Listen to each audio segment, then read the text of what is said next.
Секој трети има вишок на килограми, а секој 10 е дебел. Покрај ова повеќе од 40 милиони деца во светот помлади од 5 години имаат прекумерна тежина, велат податоците на Светската здравствена организација.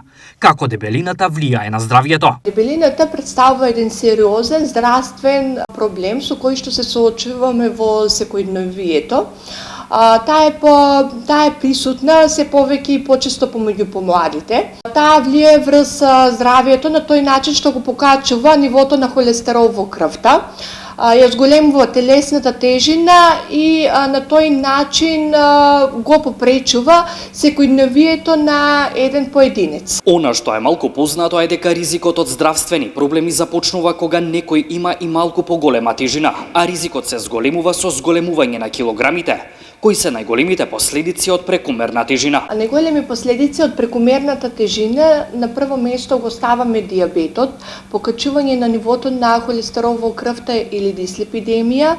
Понатаму на трето место го ставаме проблеми со крвните садови или кардиоваскуларните болести.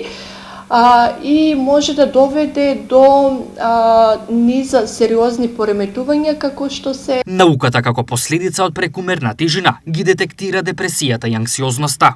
Дебелината може да доведе до низа психички проблеми како што се анксиозноста, намалување на самодовербата и депресијата. Последиците сепак се најголеми кај децата кои се соочуваат со психолошки проблеми, ниска самодоверба, стигматизирање во средината која според психолозите може да доведе до слаб ментален и психички развој во текот на животот. За овој модерен проблем, докторите и психолозите го делат мислењето, а тоа е дека помалку е секогаш повеќе.